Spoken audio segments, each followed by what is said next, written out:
श्री स्वामी समर्थ. आजच्या या पवित्र देवपूजेमध्ये तुमचे मनपूर्वक स्वागत आहे. जिथे श्रद्धा असते तिथे देवाचा वास असतो. म्हणून आज काही क्षण सर्व चिंता बाजूला ठेवूया. शांत मनाने या पूजेत सहभागी व्हा. डोळे मिटा आणि आपल्या आराध्य देवतेचे स्मरण करा. मनात एकच भावना ठेवा, हे देवा, तू माझ्या सोबत आहेस, एवढंच माझ्यासाठी पुरेस आहे. आपण आयुष्यात अनेक गोष्टींची धावपळ करतो. पैसा, यश, मान सन्मान यासाठी खूप मेहनत घेतो. पण मनाला खरी शांती मिळते ती देवाच्या नामस्मरणातून. म्हणून दररोज काही मिनिटे देवासाठी काढा.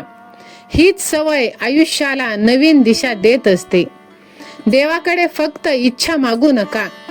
योग्य निर्णय घेण्याची बुद्धी, संकटांना सामोरे जाण्याचे धैर्य, कुटुंबात प्रेम आणि प्रत्येक दिवस कृतज्ञतेने जगण्याची शक्ती मागा. कारण हीच खरी संपत्ती आहे.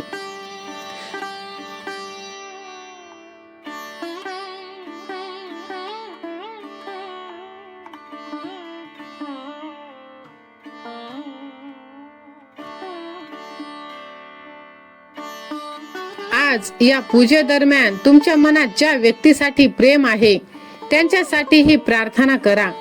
सर्वांना उत्तम आरोग्य, सुख, समृद्धी आणि आनंद लाभो अशी भावना ठेवा. दुसऱ्यांसाठी केलेली प्रार्थना नेहमीच विशेष असते. लक्षात ठेवा, देव कधीही कोणाला विसरत नाही. कधी कधी उत्तर मिळायला वेळ लागतो, पण देवाची वेळ नेहमीच योग्य असते. त्यामुळे श्रद्धा आणि संयम कधीच सोडू नका. जर सध्या तुमच्या आयुष्यात काही अडचणी असतील तर निराश होऊ नका. प्रत्येक अंधाऱ्या रात्रीनंतर एक सुंदर अशी सकाळ येतच असते. प्रत्येक कठीण काळानंतर आनंदाचे दिवसही येत असतात. फक्त विश्वास ठेवा. या पूजेचा प्रत्येक क्षण सकारात्मक ऊर्जेने भरलेला आहे. ही ऊर्जा तुमच्या घरात, कुटुंबात आणि मनात कायम राहो, हीच ईश्वर चरणी प्रार्थना. जर तुम्ही मनापासून ही पूजा करत असाल तर कमेंट मध्ये श्री स्वामी समर्थ असे नक्की लिहा. तुमची श्रद्धा आणि विश्वास अनेकांना प्रेरणा देणार आहे. व्हिडिओ आवडत असेल तर व्हिडिओला लाईक करा आणि ह्या भक्तिमय व्हिडिओसाठी आपल्या चॅनलला सबस्क्राईब करा. स्वामी भक्तांनो, ईश्वर तुमच्या सर्व मनोकामना पूर्ण करणार आहेत. तुमच्या घरावर सदैव कृपादृष्टी राहणार आहे आणि तुमचे जीवन आनंद, समाधान, भरभराटीने भरून जाणार आहे. पहा, आपण सर्वजण मनापासून देवपूजा करतो. देवाकडे मोठ्या गोष्टी मागण्यापेक्षा योग्य मार्गावर चालण्याची बुद्धी मागा. संकटांना सामोरे जाण्याचे धैर्य मागा. प्रत्येक दिवस कृतज्ञतेने जगण्याची इच्छा मागा.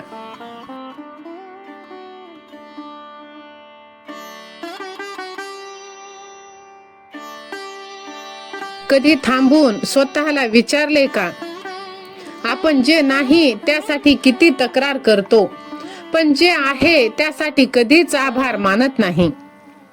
डोळे आहेत पण आपण तक्रार करतो. पाय आहेत तरी आपण नाराज असतो. घर आहे, अन्न आहे, श्वास आहे, पण समाधान नाही. का? कारण आपण काय नाही याकडे बघतो, काय आहे हे विसरून जातो. एकदा कल्पना करा, सकाळी उठल्यावर तुमच्याकडे फक्त त्या गोष्टी असतील ज्यांच्यासाठी तुम्ही आज आभार मानलेत. मग तुमच्याकडे काय उरेल? म्हणूनच जीवन बदलायचं असेल तर परिस्थिती नाही तर तुमचा दृष्टिकोन बदला. पॉझिटिव्ह जीवन म्हणजे सगळं परफेक्ट असणं असं नाही, तर जे आहे त्यात आनंद शोधणं आहे. म्हणून पहा, भगवंतानं जे दिलेलं आहे ते लाखोंना मिळालेलं सुद्धा नाही. तुम्ही श्वास घेता हेच सर्वात मोठं वरदान आहे. आजपर्यंत तू किती वेळा भगवंताला धन्यवाद म्हटलेला आहेस. आपण मागतो खूप काही, हे दे ते दे, पण कधी असं म्हणतो का, देवा जे दिलं आहे त्यासाठी धन्यवाद. ज्या दिवशी तू तक्रार सोडून आभार मानायला शिकशील त्या दिवशी तुझं आयुष्य बदलायला सुरुवात होईल. कारण आभार मानणारा माणूस कधीच गरीब नसतो, तो मनाने श्रीमंत असतो. प्रत्येक सकाळी उठल्यावर म्हण, धन्यवाद देवा, अजून एक दिवस तू आनंदाचा दिलास. आणि पहा, प्रत्येक यशात म्हणा, हे सगळं भगवंता तुझ्यामुळे. मन शांत होईल, ताण कमी होईल आणि आनंद वाढेल. म्हणून आजपासून तक्रार नाही, फक्त आभार मानायचं. जर तू आजपासून पॉझिटिव्ह जीवन जगायला तयार असशील तर हा व्हिडिओ तू जास्तीत जास्त जणांना शेअर कर आणि कमेंट मध्ये धन्यवाद देवा असे टाईप कर. तू हा व्हिडिओ कोठून पाहत आहेस त्या गावाचं नाव सुद्धा टाईप कर. ज्याला जे आहे त्याची कदर असते, त्याच्याकडे अजून खूप काही येतं. म्हणूनच आहे त्यात आनंदी राहायला शिका. तर चला, तुमच्याशी बोलता बोलता माझी छान मस्तपैकी मनाला आणि घराला प्रसन्न करणारी देवपूजा सुद्धा झालेली आहे. खूप दिवसानंतर, दिवस कशाचे, महिन्यानंतर मी आज कलशातील नारळ बदललेला आहे.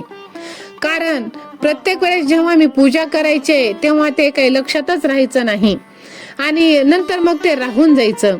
तर पहा, किती एकदम छान अशी पूजा केलेली आहे. एकदम खूप मोठी असं तामझाम नाही, खूप एकदम असं सागर संगीत नाही, पण आहे तशी भोळ्या मनाने केलेली पूजा देवाला सुद्धा स्वीकार असते. कसं ना, भाव महत्वाचा असतो. तुम्ही देखावा करण्यापेक्षा भाव ठेवा आणि सर्व काही तुम्हाला मिळत असतं. एकदम घरात पॉझिटिव्हिटी येत आहे आणि मनाला तर इतकं छान वाटत आहे की शब्दात सांगू शकत नाही. तर चला, आजचा व्हिडिओ तुम्हाला कसा वाटला ते तुम्ही कमेंट करून नक्की सांगा. व्हिडिओ अजून लाईक केलं नसेल तर व्हिडिओला लाईक, शेअर, सबस्क्राईब करा आणि नेक्स्ट व्हिडिओ कशावर आवडेल ते सुद्धा नक्कीच सांगा. बाय.